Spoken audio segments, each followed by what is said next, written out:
like a crazy person. But I believe all writers are a little bit crazy. So I love that phrase that says, whenever you caught me researching by murder on the internet, I'm not a psycho, just a writer, okay?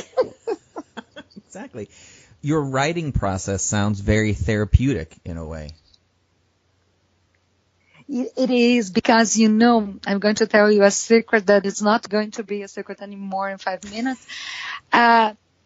I used to kill the people I don't like in my books, or I make him to be very ridiculous, someone so people can laugh about them. So,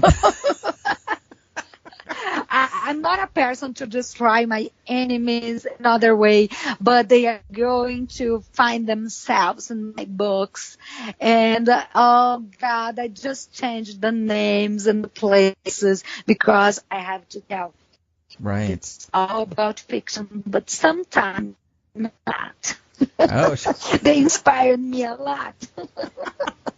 That's fascinating. So there's a little, fun. Yeah, it sounds like it, because I was going to ask about that. I have fun while I'm writing.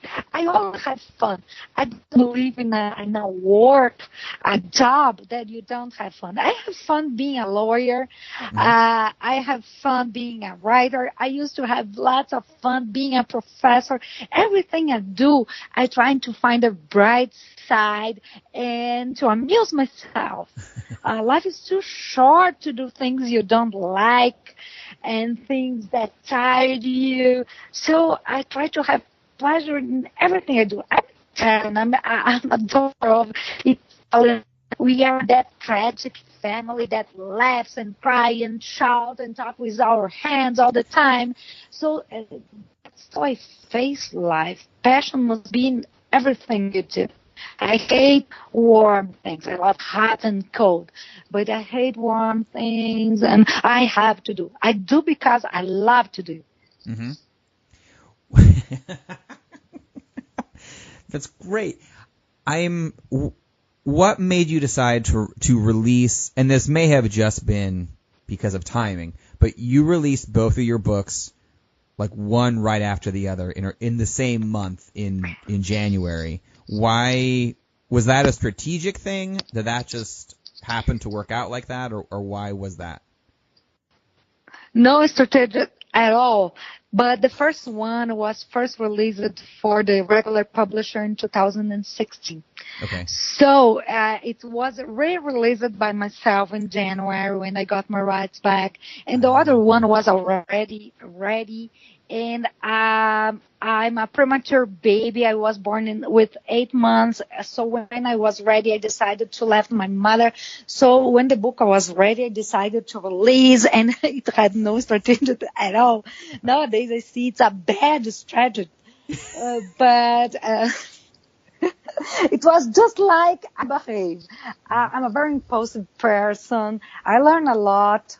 Growing old, but when I want to do something, I do, and that's the reason both were released on the same month. No strategy at all. Just I want to see my baby out there, and that's that.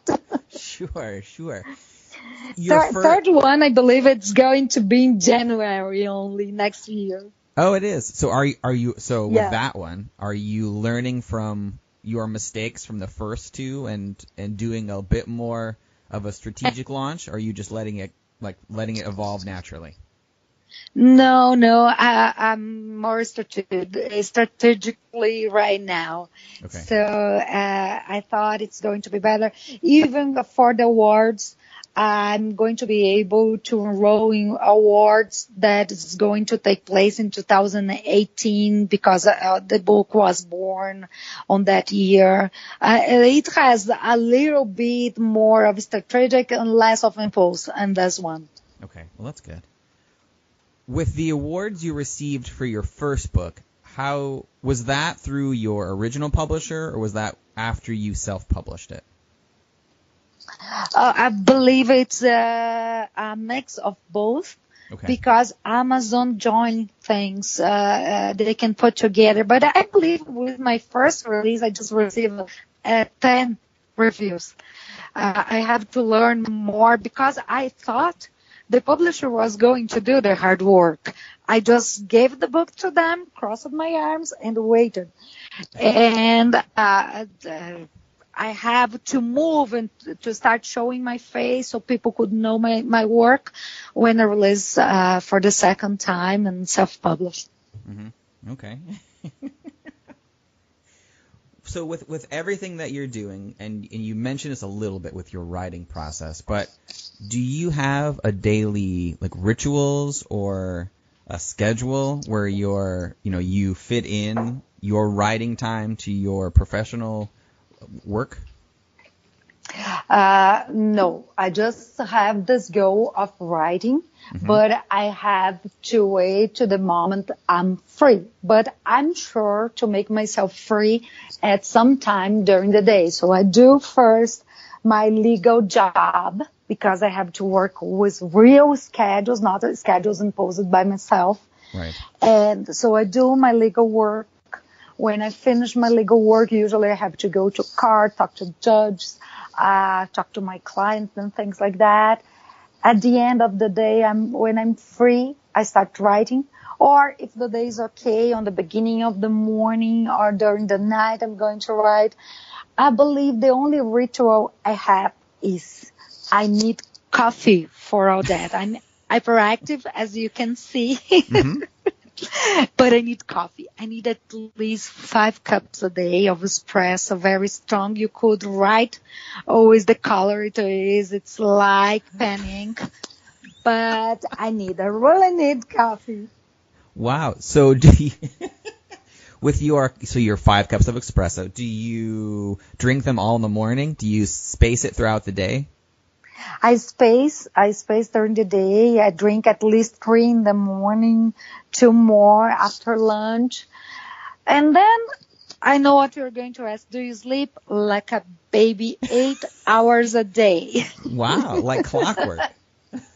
Like clockwork. I have time. I'm one of those persons who have time to go to bed and to wake up. And 11 o'clock p.m., I go to my bed, I close my eyes, in 5 minutes I'm sleeping deeply. I dream, I have great dreams that I take note to put in my books. Mm-hmm. And 7 o'clock in the morning, I wake up and drink coffee, and then I have a whole day in front of me because I'm very restless. Mm-hmm. So when you were putting out your book and for the very first time, you mentioned this a little bit, that there was a friend you were working with, but there had to have been times where you felt fearful about actually releasing the book. When you run into those types of roadblocks where there's fear getting in the way of something that you want to do, how do you push past it? There's attention deficit gives me another advantage. We are not afraid of many things. So we had lots of crazy courage. But yes, I was afraid of my clients discovering I wrote a book that has erotica. It's not an erotica book. It's just 10%. But I was afraid because the erotica scenes are very heavy. They are hardcore, really. And because I talk about swing houses, I talk about bondage, I talk many of heavy things. And I was afraid it could spoil my legal career. But, with social media, do you think you're going to hide? You are never going to hide. Right. And suddenly my clients start to say, hey, you wrote a book in the United States. Why didn't you write in Portuguese? And I say, oh, no, I'm going to try American waters first. And then suddenly the clients who speak English, they were buying and they were reading and they say, great job. You write very well. I published in Portuguese. And they were supportive. And they didn't look to me like I thought they would, hey, this girl, she's not, and things like that. Mm-hmm. So I believe I was afraid of that, and I was afraid people would never buy my book. They would see and say, "Oh no, another 50 Shades," or "Oh no, I don't want this one." And it's very grateful to see people are liking the book and are buying. So no more fears about that. And I really love this career. Of course, the dream of every author alive is to be a bestseller, #1 in New York Times and things like that. And sometimes I think, is that going to really happen? And then I think, yes, it is. Just give time. Everything needs time. Yeah. So you have an amazing outlook on what you're working on and life. What would you say is the best advice you've ever received? Exactly. The best advice I've ever received was about time, because I have this tendency to push things. I want things to be quicker. I want things to speed up. I'm always trying to do things in a rhythm that the whole humanity doesn't follow. And it's frustrating sometimes. So the best advice I've received during my whole life was from my father. He told me, just worry about learning the more you can, the best you can, and give time. Things are going to happen. If you learn, if you know things, everything in your life is going to happen on the right moment when you are prepared for that. So don't push time. Don't push people. Don't push your life. Don't hurry up things. Just take it slowly. Just wait. And never give up. Never give up, because if you give the right time, if you do the right amount of effort, if you work hard, things are going to happen. So I believe that was the best advice of all. Learn the more you can, work the best you can, the harder you can, and wait, because when you do that, it's the right formula for success. Oh, that's wonderful. So Adriana, thank you so much for spending the time to chat with me today. I really appreciate your time. If the listeners would like to read more of your work and see more of what you're working on, what is the best way they can find you? If they want to read about my work, the best way is to support the author and buy the book on Amazon. My first book is called Behind the Door. It has a red door in front of it, very close up. And the second one is called Lara's Journal. It's the sequel. I advise to read Behind the Door first. And they are on Amazon. They are on Barnes & Nobles.